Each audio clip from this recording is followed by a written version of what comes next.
Hi everyone, FMGreeno here. The FM22 beta has dropped. We're off to see some old friends in Leipzig. Let's go.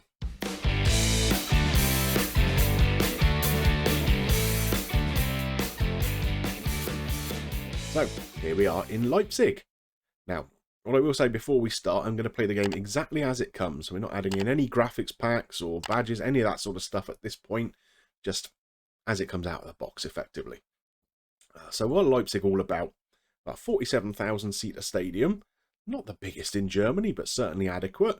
A good number of season ticket holders. Tickets aren't that expensive. German football is good like that.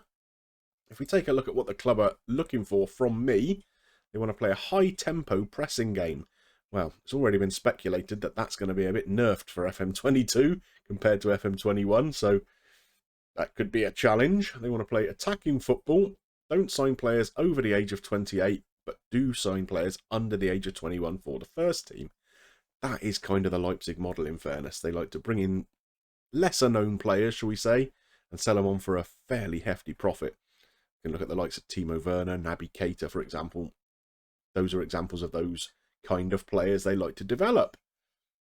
Now, for the current season, they want to qualify for the Champions League. So that means a top 4 finish. That is required. And then they want to reach a semi-final at least of the German Cup, be competitive in the Champions League, which they qualified for last season, and try and win a domestic cup if possible. So pretty ambitious, particularly when you consider that the finances probably are nowhere near as much as the likes of Munich and Dortmund are going to have available. Take a look here. We've got a transfer budget of just £17 million, wage budget of 1.36. We're about 80 grand below that at the moment, so there's a little bit of wiggle room.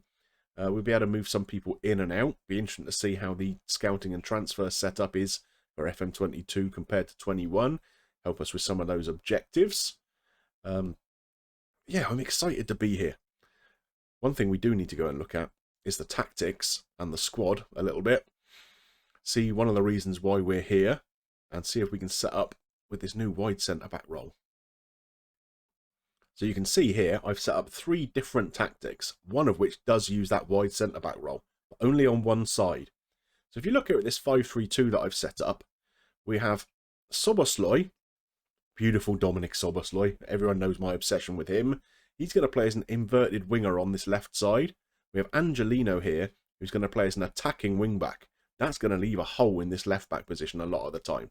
So we're going to use Gvardiol as that kind of wide centre-back. He can play left full-back, so I think he's ideal for that role.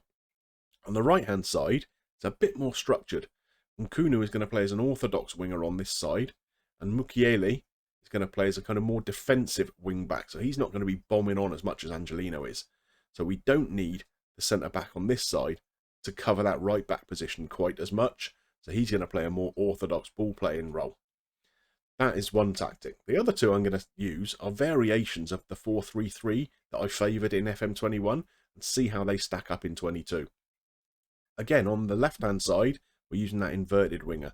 Now, we don't really have anyone who can play that role on the right-hand side, so we are going to stick with an orthodox winger on that side. So that'll be interesting to see how that stacks up. This is a more cautious setup here. Obviously, there are some tough games for us ahead. The likes of Munich, Dortmund, various things in the Champions League are going to be tough, I guess. So we need to have something that contains the opponents a little bit more. We do also have a slightly more attacking version of that 4-3-3. Again, looking to get down this left flank with Angelino a lot. A bit more structured on the right-hand side. I think our midfield here, Campbell and Olmo, going to be really key for us. Orban is not really a holding midfielder. He's more of a centre-half. So that might be the one area I'm looking to upgrade in the transfer market. Yeah, I think it's going to be interesting to see how these tactics stack up as we go forward through the season. Obviously, we've got a little bit of pre-season that we can play with first. The one problem we have with pre-season, loads of our players are on holiday. So it's currently the 12th of July. We have games starting in just a couple of days' time. Andre Silva's not back for another week. Gvardiol's out for another week. Danny Olmo's not coming back till the end of August. I think he must have been playing off in the Olympics or something, and he's got a very, very long extended break. And then if we look down in some of the squad here, there's quite a few players, again, not coming back for a little while. So Yeah, the first couple of weeks are going to be interesting. So what I'm going to do, I'm going to play the first 2 or 3 friendlies offline, see which of these tactics is working the best, and then we'll come back for an assessment of the squad and whatever, see if I've done any transfer business once everyone's back from holiday, and start thinking about how we're going to start the season. A couple of weeks into pre-season now, and one thing I have noticed which differs slightly from FM22 to FM21 is the interaction when you're interested in players. So if we take Yves Bissouma here as an example, he's a player that the club scouts have said we should sign him whatever the price. Now, we don't really have the money to do it, so we'll just use this one as an example. You can have that agent conversation, similar to FM21, but it's a little bit more detailed and gives you a few more little options.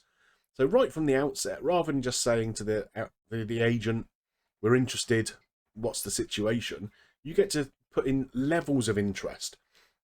So you're either very interested, slightly interested, or just curious.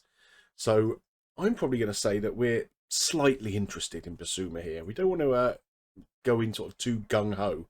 So if we click on that, we should get some information about his interest in joining the club and what it would take to get him in. So it basically says here, we have some interest in Yves. He would consider a move, but because we haven't shown that much interest, they don't want to give us too much information back. So if I'd shown a bit more interest, we might have got a bit more information. But it says here that Brighton will probably want between 27 and 38. There's his wage demands. And we get an option now whether to say, yeah, that kind of works for us, or, no, we're going to step back, thanks anyway. So what I'm going to do is I'm going to stall on this a little bit, because obviously we can't afford to pay these kind of transfer fees at the moment anyway. But it's just interesting that you've got a few more details, a few more options to speak to them, and hopefully find out a bit more information than you could previously. Another area that seems to have had a bit of a revamp is with staff meetings. So you're getting a bit more of a real meeting feel with this sort of thing. So here we're getting some recommendations about some individual training for players.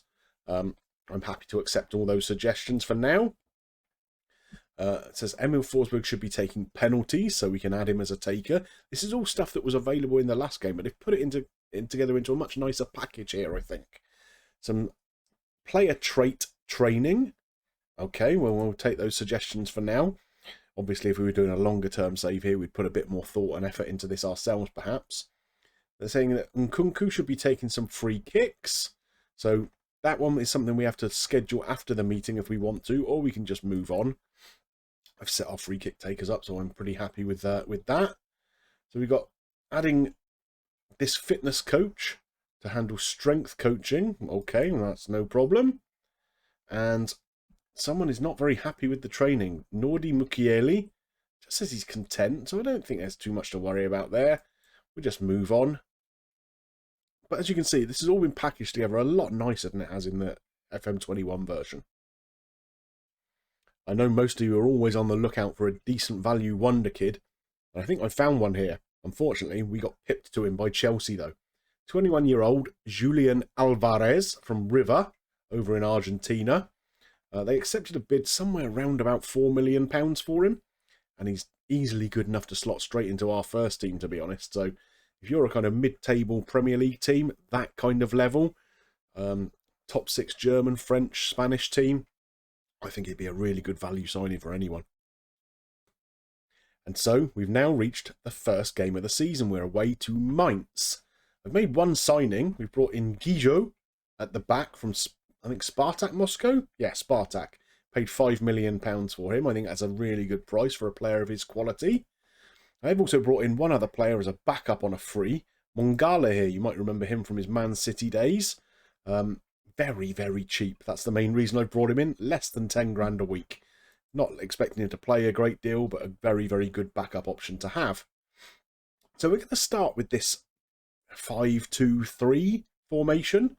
It looked okay in pre-season. We beat Leeds. We drew with Fenerbahce. But we also tried it in the DFB Pokal, the German Cup.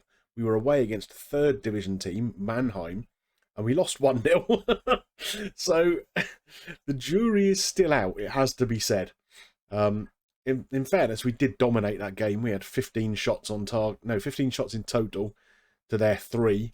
and they won 1-0.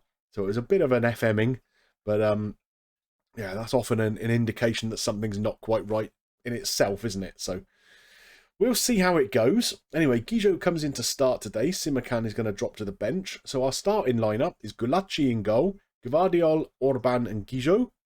Angelino and Mukiele are the wing-backs.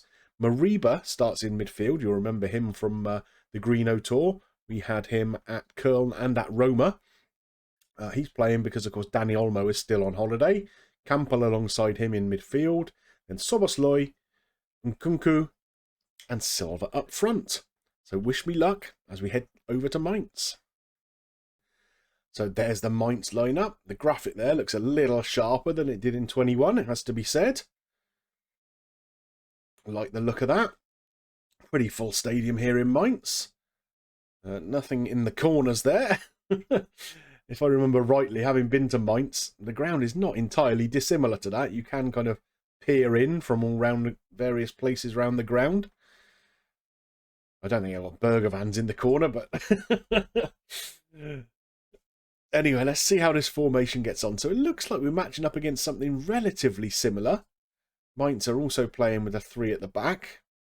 We got an opportunity right from the outset there, though. Andre Silva nods the ball over. He's pretty good in the air. So we're using mixed crosses to get into him. Here comes an opportunity for Mainz. Willy Orban heads it clear. Nobody making a great effort from our team to get on the ball there. Here come Mainz again. That's a good ball in. Oh, they'd probably have finished that, shouldn't they? That is one thing I have noticed a little bit with this 3 at the back, is that there are some pretty big gaps in between those 3 centre-halves at times. And it's not that hard for opposition forwards to make their way through it. So we have to be a little bit mindful of that on occasion. Not a lot else happening in this first half, though. It looks like we're heading up towards half-time. Oh, one more opportunity here for Mainz, perhaps. It's the side netting. Well, yeah, it's been a pretty even game in the first half. Mainz are a team that are slated to finish 14th in the table, whereas we're expected to finish 4th. So I'm definitely hoping to come away from here with at least a point, if not 3. So what can we tell the boys here at half-time? Very similar options here again to what we had in FM21. I'm going to tell them I'm not happy with their performance. That seems to have motivated most people. Kevin Campbell is now aggressive. Hopefully he channels that aggression correctly. We will see. And I think we're going to encourage the team and maybe move to positive. So here's Gvardiol with a throw. We've lost the ball though. Mariba gave it away. Can we win that? Good challenge by Gvardiol, but only gives it back to a Mainz player.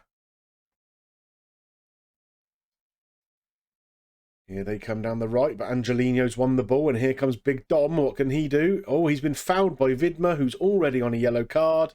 It's an early bath. Can we take advantage of them being down to 10 men? That's the question. I think we need to shout. I think we need to demand more out of them now. We've got about 20 minutes to go. Perhaps it's time for a change or two. We have not really got anybody who's played particularly well anywhere in the team, to be honest. Angelino's on a 6.3. That's not great, is it? Campbell is still angry. I think what I might do, potentially... let's leave Szoboszlai on. Let's take Nkunku off and bring Forsberg on that right-hand side. He can play out there pretty adequately. And maybe we're going to bring Yusuf Poulsen on and move him to a pressing forward role. Get him a little more advanced. See if that can make a difference for us. Let's hope so. A little over 15 minutes to go. We've not really offered a lot in this second half, have we? Maybe time for another shout. We're going to encourage them. So, what have we got here? Nothing. I thought there was a chance for us then. Me shouting meant there was no free kick. Well, that change we've made towards the end has certainly improved things going forwards a bit, but no highlights. It ends up a pretty dull 0-0 draw. Well, I don't think there's an awful lot we can learn from that game, is there? It'll be interesting to see how it goes as we go along, though. We have this new data hub, but you need about 3 or 4 league games worth of data before you could actually access that and start seeing in a bit more detail where things are working, where things aren't. So I'll be looking forward to that as we go through the series. But for now, I think that's probably it. I hope you've enjoyed this first little look at the game. Nothing earth-shatteringly different, but some pretty nice little tweaks, I think. But if you have enjoyed it, please drop a like on there for me and help me get seen by more people. If you've got any comments about this episode, the fact I'm at RB Leipzig, anything to do with FM22 that you'd like to see, drop that into the comment section below. And of course, if you're not yet subscribed to the channel, don't forget to click on that little button and ding your bell for notifications. Come up on the Greenobus. There's plenty of room for you all. It just remains for me to thank you for watching, and I'll see you soon for some more action back here with Leipzig. Bye for now.